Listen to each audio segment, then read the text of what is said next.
आपके साथ आशा सरमाल। आप देख रहे हैं न्यूज रूम लाइव और न्यूज रूम लाइव में आज हम बात करेंगे टूरिज्म को लेकर। और आज एक बड़ी सौगात जम्मू की जनता को मिलने जा रही है, जिसमें आपको बताते चलें कि जम्मू जू का आज एलजी मनोज सिन्हा यहां पर उद्घाटन कर रहे हैं। और साफ तौर पर आपको ये बताते चले कि जिस तरह से पर्यटन विभाग अब काम करता जा रहा है, कहीं ना कहीं रोजगार को मद्देनजर रखते हुए कदम आगे बढ़ते नजर आ रहे हैं। आपको ये भी बताएं कि जम्मू कश्मीर के अंदर टूरिज्म को लेकर अगर बात की जाए तो 8% जो जीडीपी है वो टूरिज्म से आती है। लेकिन इस बीच में आप देखिए बेरोजगारी लगातार जम्मू कश्मीर के अंदर बढ़ती जा रही है। तो साफ तस्वीरें आपको जम्मू जू से दिखा रहे हैं, जहां पर आप देखिए मनमोहक नजारा जो है वो अब आपके सामने है, क्योंकि हर किसी की नजर इसी पर टिकी हुई थी कि कब ये जू बनकर तैयार हो जाएगा और इसकी खूबसूरती का लुत्फ उठाने के लिए पर्यटक यहां पर पहुंचेंगे। लेकिन आज वो दिन आ गया है जब आप देखिए एलजी मनोज सिन्हा यहां पर पहुंचेंगे और उसके बाद उद्घाटन का यहां पूरा कार्यक्रम जो है वो रखा गया है और आज जनता को इसे समर्पित कर दिया जाएगा और उसके बाद पर्यटकों का यहां पर तांता लगना शुरू हो जाएगा। तो साफ तस्वीरों में भी आप देख रहे हैं कि किस तरह से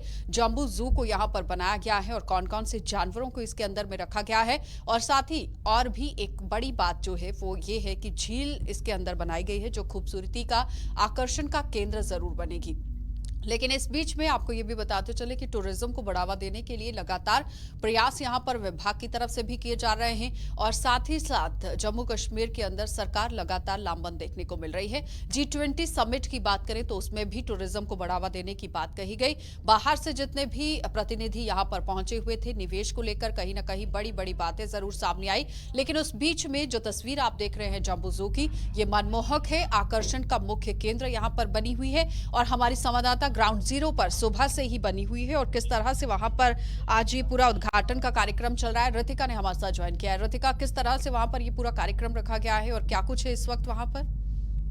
जी बिल्कुल, आपको बता देना चाहते हैं कि जम्बो जू जो है वो आज जनता को समर्पित कर दिया गया है। 29 मई 2023 का आज का जो समय है, हाजी मनोज सिन्हा के द्वारा जनता को ये समर्पित करने का कार्य जो है ये किया गया है। आपको बता दें कि 2016 में कंसेप्चुलाइज ये जू जो है ये किया गया था और नॉर्थ इंडिया का सबसे लार्जेस्ट जू जो है यही वो जम्बो जू है। और आपको बता दें इसका नाम जो है जम्मू के राजा जम्बू लोचन के नाम पे रखा गया था और 3200 कनाल एरिया पे ये पूरा जू जो है बनाया गया है और आज के दिन जनता को समर्पित किया जा रहा है। और इसके बाद आम जनता के लिए भी कुछ एक जो रूल्स जो है, नॉर्म्स जो है वो सेट किए जाएंगे, जिसके आधार पे तमाम लोग आके इस जू को देख पाएंगे। रितिका, जरा ये बताइए कि जिस तरह से अनएम्प्लॉयमेंट लगातार जम्मू कश्मीर के अंदर बढ़ती जा रही थी, लेकिन G20 समिट होता है, उसमें रोजगार को लेकर बात नहीं होती है, सबसे पहले टूरिज्म को लेकर बात होती है। क्या लगता है कि टूरिज्म को रोजगार के साथ जोड़कर देखा जा रहा है और लोकल फॉर वोकल का नारा जो दिया गया था, इस पर अब काम होता नजर आएगा? क्योंकि इर्द गिर्द के जितने भी इलाके हैं वहां पर क्या रोजगार के साधन उपलब्ध होंगे युवाओं को? के साधन जो है उन्हें बढ़ाने की तरफ ही कार्य किए जा रहे हैं। अगर आज की हम बात करें, इस जू के खुलने से अनेकों लोगों के रोजगार जो है उसके साधन जरूर बनेंगे, क्योंकि यहाँ आने के लिए जो गाड़ियां आएंगी उससे कहीं ना कहीं आय के साधन बनेंगे। उसके अलावा यहाँ पे जो गिफ्ट सेंटर्स बने हैं, जो टिकट काउंटर्स बने हैं और यहाँ पे काम करने वाला जितना भी स्टाफ है, कहीं ना कहीं उनके लिए अर्निंग के जो सोर्स है वो इस जम्बो जू के माध्यम से होने वाले हैं। यानी कि टूरिज्म भी बढ़ेगा, आय के साधन भी बढ़ेंगे और आकर्षण का केंद्र जो है जम्मू का सेंटर वो भी बनने वाला। और उसके साथ साथ रितिका, अगर ये देखा जाए कि जम्मू डिवीजन के अंदर जम्बू जू के अलावा और भी कई ऐसे टूरिस्ट स्पॉट हैं जिसे अपग्रेड करने की जरूरत है, क्या उसको लेकर कोई मंथन आज एलजी की तरफ से किया गया है कि उन पर कब तक काम शुरू हो जाएगा और किस तरह से उन्हें भी मानचित्र के पटल पर लाया जाएगा? जी, आपको बता देना चाहते हैं कि एलजी मनोज सिन्हा अभी फिलहाल ही उनकी एंट्री जो है जू के अंदर हुई है और इनॉग्रेशन करने के बाद वो दौरा करने के लिए गए हैं। जू में कैसे इंतजाम है फिलहाल वो देखने के लिए गए हैं। अभी तक ना ही उनकी स्पीच हो पाई है स्टेज पे, ना ही उनकी तरफ से कोई बातचीत हो पाई है, ना ही उन्होंने मीडिया बंधुओं से कोई बात की है। यानी कि कुछ एक समय के बाद वो जरूर स्पीच में कुछ महत्वपूर्ण बातें जो है उसे जनता तक पहुंचा सकते हैं। चलिए रितिका, बहुत बहुत धन्यवाद जुड़ने के लिए। तो फिलहाल आपने देखा कि रितिका हमारी संवाददाता हमारे साथ जुड़ी हुई थी, जो बता रही है कि किस तरह से आज जम्बू जू का उद्घाटन यहां पर हुआ है। एलजी मनोज सिन्हा वहां पर पहुंचे हुए हैं, लेकिन फिलहाल स्पीच तो अभी तक नहीं हो पाई है। लेकिन देखना ही होगा कि एलजी की तरफ से किस तरह से संबोधन जो है वो दिया जाएगा, क्योंकि रोजगार को मद्देनजर रखते टूरिज्म को बढ़ावा देने की कोशिश की जा रही है। चलिए आगे बढ़ जाएंगे। अब आपको मेरे सहयोगी दिखाएंगे कि जम्मू कश्मीर के अंदर किस तरह से हालात जो है वो बनते जा रहे हैं और अलग अलग खबरें किस तरह से सामने आ रही है। बहुत बहुत शुक्रिया। और वहीं पर हम अगली खबर की रुख करेंगे। यानी ये जो तस्वीरें आप देख रहे हैं, ये बात हो रही है डेवलपमेंट को लेकर, यानी कि किस तरह से जम्मू कश्मीर में डेवलपमेंट हो रही है, उसकी सच्चाई जो है वो आपके सामने रखी जा रही है। ये जो तस्वीरें हैं ये कश्मीर के रफियाबाद वतरगाम से सामने आई है, जहां पर 2013 में जनता के लिए वॉशरूम्स बनाए गए थे और वहां पर और ही उस जगह को और खूबसूरत बनाने के लिए फाउंटेन भी वहां पर बनाया गया था। लेकिन अब उसकी तस्वीरें क्या है, यानी कि 2024 हो गए हैं और 2014 से लेकर लगभग अब 2023 चल रहा है और 24 में इसे पूरे 10 साल पूरे हो जाएंगे। यानी कि 2014 से लेकर 2024 में 10 साल होंगे और अभी 23 चल रहा है। 9 साल में लगभग वो वॉशरूम जो है अभी बनकर पूरी तरह से तैयार ही नहीं हुआ है, ना ही लोगों को उसे समर्पित किया गया है। वहीं पर फाउंटेन की बात करें, जो वहां पर फाउंटेन बनाया गया है वो एक दिन बना, यानी कि एक दिन वहां पर तमाम लोग पहुंचते हैं, उसे लोगों के हवाले किया जाता है। लेकिन उसके अगले ही दिन वो फाउंटेन वहां पर बंद हो जाता है और वो फाउंटेन जो है अब वहां पर लोगों के कार धोने के काम आता है। यानी कि वो बंद हो चुका है। अब वहां पर लोग अपना सुमो लगाते हैं, अपनी कार लगाते हैं और सुमो धोते हुए नजर आते हैं। और इस वॉशरूम को बनने के लिए लगभग जो राशि है वो 16 लाख रुपए दी गई थी, जिसके बाद इसकी क्या हालत है, क्या तस्वीरें हैं वो आपके सामने हैं। लोग इस वॉशरूम का इस्तेमाल करना तो बहुत दूर, इसे देखना भी पसंद नहीं कर रहे हैं। जो इसकी तस्वीरें हैं, जो इसकी हालत जो है वो सामने आई है। और इसी के साथ ये तस्वीरें तो आप वॉशरूम की देख ही रहे हैं, जहां पर 16 लाख रुपए जो है पहले इसकी राशि, जो इसका बजट है वो बनाया गया। और उसके बाद अब जब इसके बारे में कंप्लेन की गई, पहले भी बहुत बार की गई लेकिन बिल्कुल ध्यान नहीं दिया गया। अब फिर से इसकी जब कंप्लेन की गई है तो अब साफ तौर पर उनका ये कहना है कि ये जो इसकी हालत है, इसके बाद अब लगभग इसे ठीक करने में 2 महीने लगेंगे। यानी कि अभी और 2 महीना लोगों को वहां पर इंतजार करना होगा और 2 महीने के बाद ये ठीक होगा। और 2 महीने तक, यानी कि अब इसे ठीक करने के लिए और राशि चाहिए। अब और बिल जो है वो पेंडिंग पड़ी है, जो कि कुछ ही दिनों में रिलीज हो जाएंगे और जो और राशि आएगी उस राशि से इसे ठीक किया जाएगा और इसके बाद इसे लोगों को समर्पित किया जाएगा। यानी कि वहां पर लड़कियों को काफी परेशानी होती है, लेकिन इस तरफ बिल्कुल भी ध्यान नहीं दिया जाता है। लोगों को परेशानी हो रही है, उस तरफ बिल्कुल ध्यान नहीं दिया जा रहा है। जो 16 लाख रुपए पहले राशि इसके सामने आई वो कहां गई, इसकी जानकारी किसी को नहीं है। क्योंकि जाहिर सी बात है 16 लाख रुपए कोई छोटी अमाउंट नहीं है और वो 16 लाख का वॉशरूम जो है बनाने के बाद लोगों को दिया ही नहीं गया। या तो अक्सर हमने ये देखा है लोगों को दिया जाता, उसके बाद उसकी देखरेख करने वाला कोई नहीं होता, उसकी हालत खस्ता हो जाती है। लेकिन यहाँ पर ऐसा हुआ ही नहीं। यहाँ पर ये वॉशरूम्स तो तैयार किए गए लेकिन ये लोगों तक पहुंचे ही नहीं, लोगों को समर्पित किए ही नहीं गए। और जिसके बाद 16 लाख रुपए जो है वो कहां गए वो पता नहीं। और अब 2 महीने में इसे ठीक किया जाएगा, जिसका दावा किया जा रहा है। लेकिन इसे ठीक करने के लिए और राशि चाहिए और राशि के जो बिल्स है वो भी पेंडिंग पड़े हैं। और जैसे ही कुछ दिनों में वो बिल सामने आएंगे, वो बिल्स यानी कि वो राशि और सामने आएगी, उसके बाद ये वॉशरूम ठीक किए जाएंगे। और ये चीजें जो है वो मतलब कि हम ये कह सकते हैं कि ये जो डेवलपमेंट हो रही है वो क्या है, ग्राउंड में इसकी क्या हकीकत है, असलियत क्या है, वो आपके सामने जो है वो हमने तस्वीरों के जरिए रखी है। वहीं पर अगर वीआईपी एरियाज की बात करें तो वीआईपी एरियाज में लगा आपको डेवलपमेंट जरूर नजर आएगी, क्योंकि वो वीआईपी एरियाज है और वीआईपी एरियाज में अगर डेवलपमेंट नहीं होगी तो कैसे होगा। लेकिन शायद वो ये भूल जाते हैं, यानी कि प्रशासन ये भूल जाती है कि सिर्फ वीआईपी एरियाज को ही स्मार्ट बनाने से जम्मू कश्मीर स्मार्ट सिटी नहीं कहलाएगा, बाकी एरियाज की तरफ भी ध्यान देना है। रफियाबाद की अगर बात करें तो इस इलाके में सिर्फ ये वो एक वॉशरूम, एक फाउंटेन, सिर्फ यही एक मुद्दा नहीं है। वहां पर जो रोड जाती है उसकी भी हालत बहुत ज्यादा खस्ता है और भी बहुत सारी ऐसी चीजें हैं जिस पर बिल्कुल ध्यान नहीं दिया जाता। लेकिन जो वीआईपी एरियाज हैं वहां पर बहुत खासी डेवलपमेंट हो रही है। अगर हम श्रीनगर की ही बात करते हैं, डल लेक की बात करते हैं, तो उसे लगातार कोशिश किया जा रहा है, पोलो व्यू बनाए जा रहे हैं और भी बहुत सारी चीजें ऐसी है जहां पर डेवलपमेंट हो रही है। बहुत सारी खूबसूरत जगहें वहां पर बन रही है, टूरिस्ट वहां पर पहुंच रहा है इसलिए। लेकिन जो बाकी एरियाज है उस ओर ध्यान नहीं दिया जा रहा। जिसकी तस्वीरें आपके सामने हैं। और इतना ही नहीं, अगर कल को कोई भी टूरिस्ट यहाँ पर पहुंचता है और यहाँ पर के वॉशरूम्स की हालत क्या देखेगा, ना ही वो वॉशरूम जा सकता है, और यहाँ पर जाना तो दूर, जो यहाँ पर वॉशरूम्स की हालत है उसे देखना भी कोई पसंद नहीं करेगा।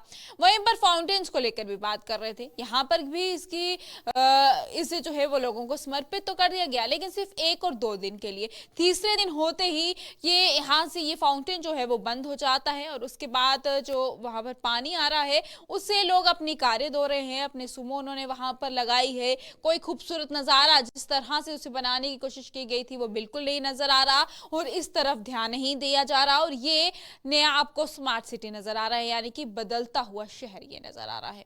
तो ये वो बदलता हुआ शहर है जो आपके सामने है, जिसकी तस्वीरें आपके सामने है।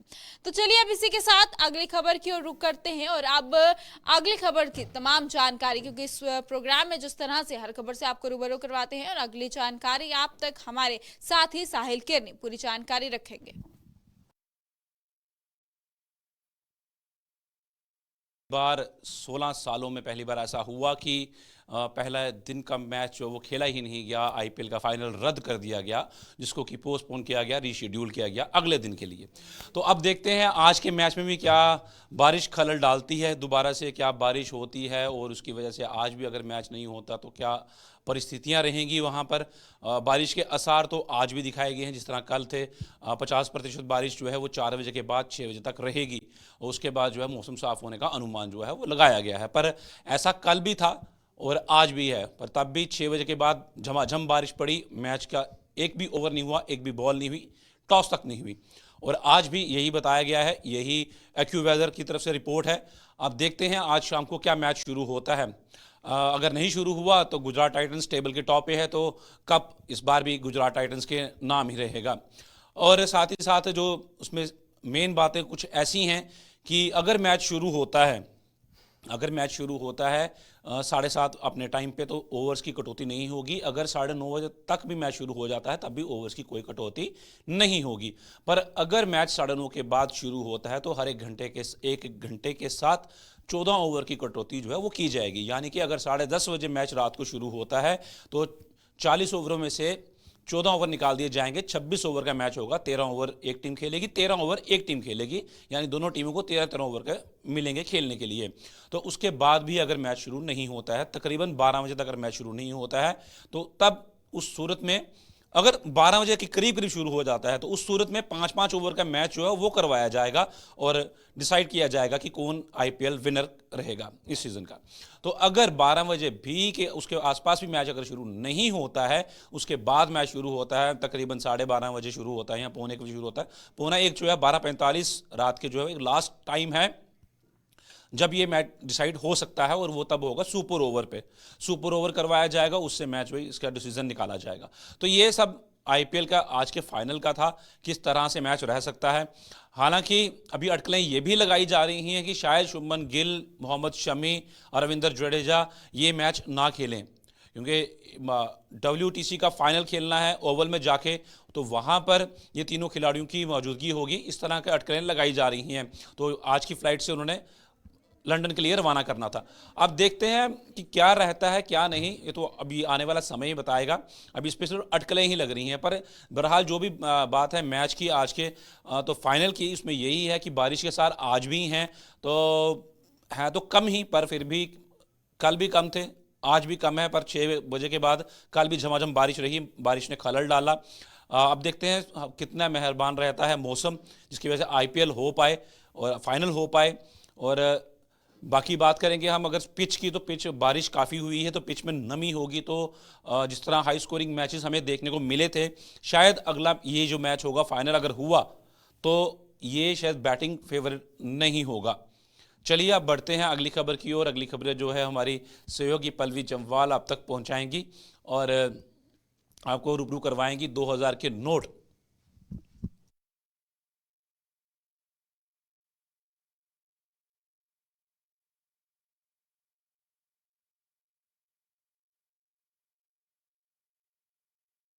तो चलिए बात करते हैं 2000 के नोटों को लेकर। 2000 के नोट जब ये फैसला लिया गया था, ये 19 मई को ये कहा गया आरबीआई द्वारा कि जो 2000 के नोट हैं उसे एक्सचेंज कराना ज़रूरी है, क्योंकि अब उसकी मार्केट में सर्कुलेशन को रोक दिया जाएगा। इसके बाद से बहुत सी ऐसे मिथ्स और फैक्ट्स हैं, यानी कि बहुत सी ऐसे सर्कुलेशंस हो रही थी गलत खबरों की, जिसके बाद से बार बार गवर्नमेंट अपने ट्विटर हैंडलर अकाउंट से ये ट्वीट करती हुई नजर आ रही है कि जो कुछ ऐसी चीज़ें हैं जिसके बारे में जनता को पता होना बहुत ज़रूरी है। अब वो क्या कुछ चीज़ें हैं उसके बारे में आपको अवगत करवा दें और आपको बता दें कि किस तरीके से क्या कुछ चीज़ें अभी तक बैंक्स द्वारा जारी की गई हैं। और पहला जो एक प्रॉब्लम है वो आम जनता को ये आ रही है कि अगर उनका बैंक अकाउंट है तो ही उनके जो 2000 के नोट है वो एक्सचेंज हो सकेंगे।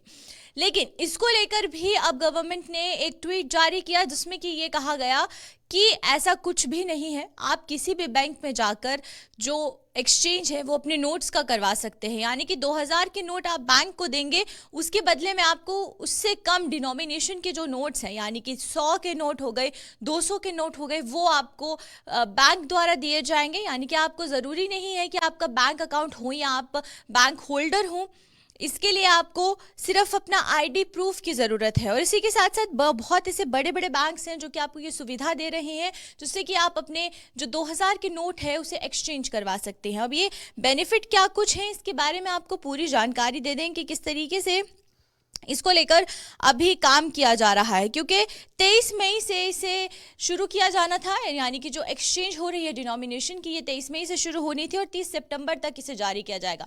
लेकिन उस बीच ये भी कहा जा रहा था कि 30 सितंबर के बाद ये जो नोट है ये पूरे तरीके से इनकी लीगल टेंडेंसी, यानी कि जिस तरीके से कानूनी इन्हें हम इस्तेमाल करते हैं वो खत्म हो जाएगा। लेकिन ऐसा कुछ भी नहीं है।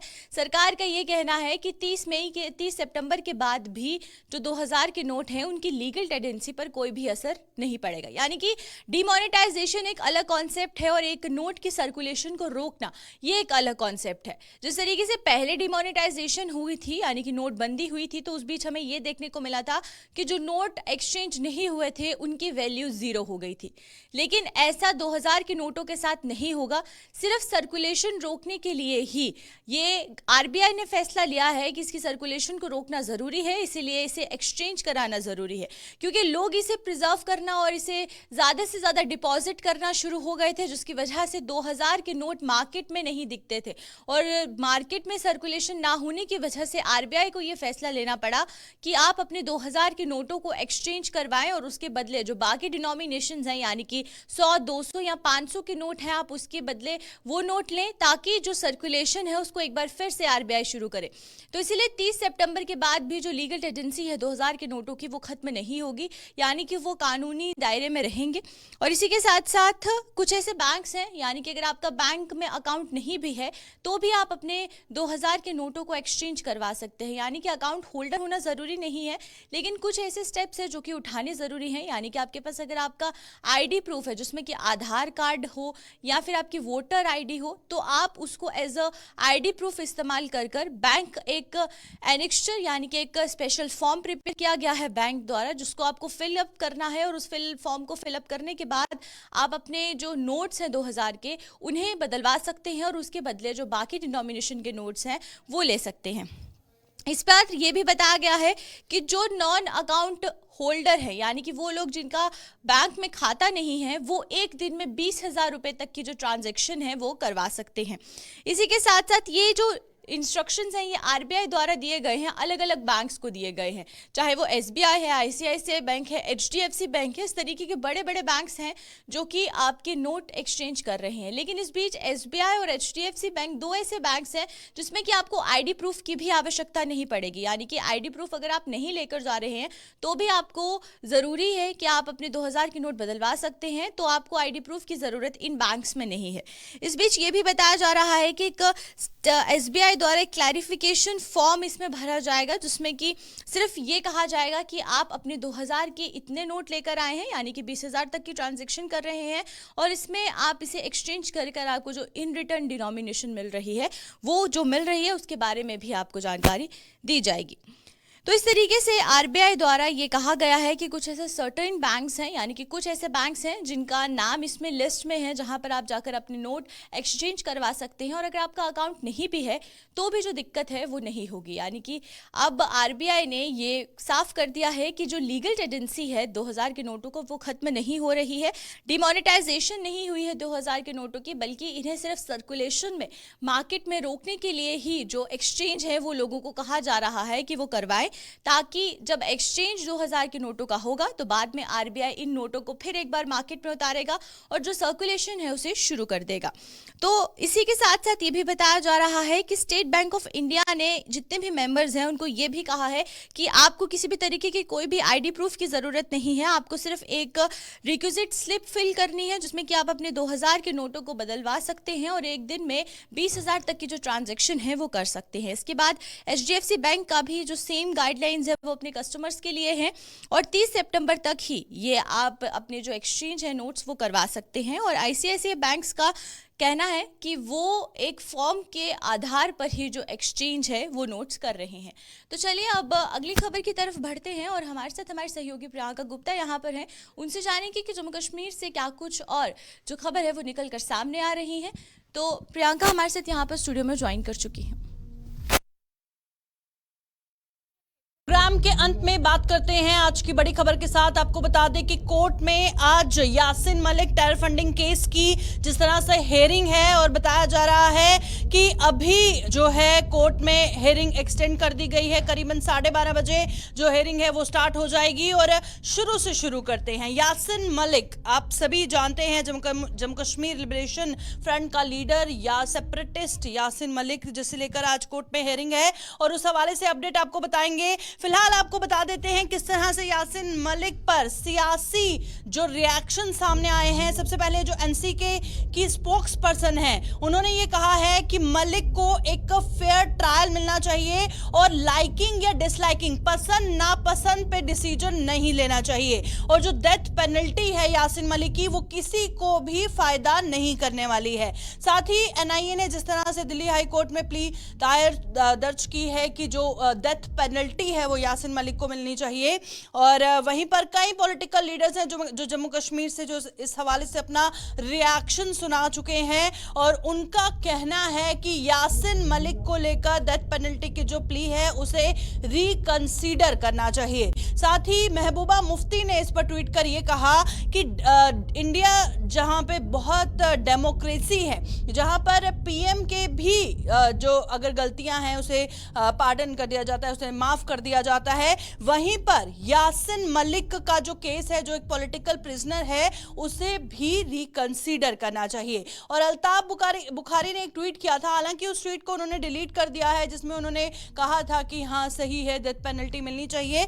उस पर महबूबा मुफ्ती ने ये रिएक्शन दिया था कि जो ट्वीट अल्ताफ बुखारी ने किया था, उन्होंने कहा था कि जो सपोर्ट कर रहे हैं उसकी हैंगिंग को ये हमारा जो कलेक्टिव राइट्स है उसकी वायलेशन है। और पीपल्स कॉन्फ्रेंस के जो प्रेसिडेंट है सज्जाद लोन, उन्होंने भी ये कहा है कि जो एनआईए की प्ली है कोर्ट में ये डिजास्टर्स है। उन्होंने कहा कि नो एफआईआर यासिन मलिक पर दर्ज की गई थी जब उसने बंदूक भी नहीं देखी थी। तो एक पॉलिटिकल एजेंडा इलेक्शंस के तहत तब भी चलाया गया था यासिन मलिक के लिए और अब जो यासिन मलिक को डेथ पेनल्टी की प्ली दर्ज की गई है, आज हेयरिंग है, इस केस को रिकंसीडर करने की जरूरत है। और साथ ही सज्जाद लोन ने अपने ट्वीट में यह भी कहा है कि जो कश्मीरी हैं, कश्मीर की आवाम है, उन्हें जीने दो, कोई भी ज़रूरत नहीं है कि हम एक्सपेरिमेंट्स कश्मीर पे करें, हमें चैन से सांस लेने की ज़रूरत है, कश्मीरियों को चैन से सांस लेने दो और हम एफर्ट नहीं कर सकते हैं कि all over the country Kashmir को एक पॉलिटिकल एजेंडा बनाया जाए। तो जिस तरह से इस तरह के जो पॉलिटिकल रिएक्शंस जो कश्मीर बेस्ड पार्टीज हैं वहाँ से सामने आई हैं और महबूबा मुफ्ती का क्या कहना है है सारा हयात शाह जो एनसी की स्पोक्स पर्सन है, उनका क्या कहना है, और अल्ताफ बुखारी ने इस हवाले से क्या कहा, क्योंकि उन्होंने इस डिसीजन को फेवर किया है। और आज क्या होने वाला है, पल पल की अपडेट हम आप तक पहुंचाएंगे। फिलहाल आपको अपडेट कर रहे हैं कि यासिन मलिक की आज कोर्ट में हेयरिंग होने वाली है। एनआईए ने जो प्ली दर्ज की थी कोर्ट में उसकी डेथ पेनल्टी को लेकर, अब टेरर फंडिंग केस का ये मामला है और अब रुबिका सैयद का भी इसमें जिक्र किया जा रहा है, और साथ ही जो 4 एयरफोर्स के जवानों को गोली मार दी गई थी उसका भी जिक्र होगा। अब क्या कुछ निकल के सामने आएगा, तस्वीर तभी साफ होगी जब कोर्ट में हेयरिंग होगी, और हेयरिंग का पल पल का अपडेट हम आप तक पहुंचाएंगे। फिलहाल आपको बता दें कि सभी जो तमाम ज़्यादातर जो पॉलिटिकल पार्टीज हैं उनका ये कहना है कि एक फेयर ट्रायल जो है यासिन मलिक के केस में होना चाहिए। तो फिलहाल न्यूज़ रूम लाइव में इतना ही, दीजिए इजाज़त, नमस्कार।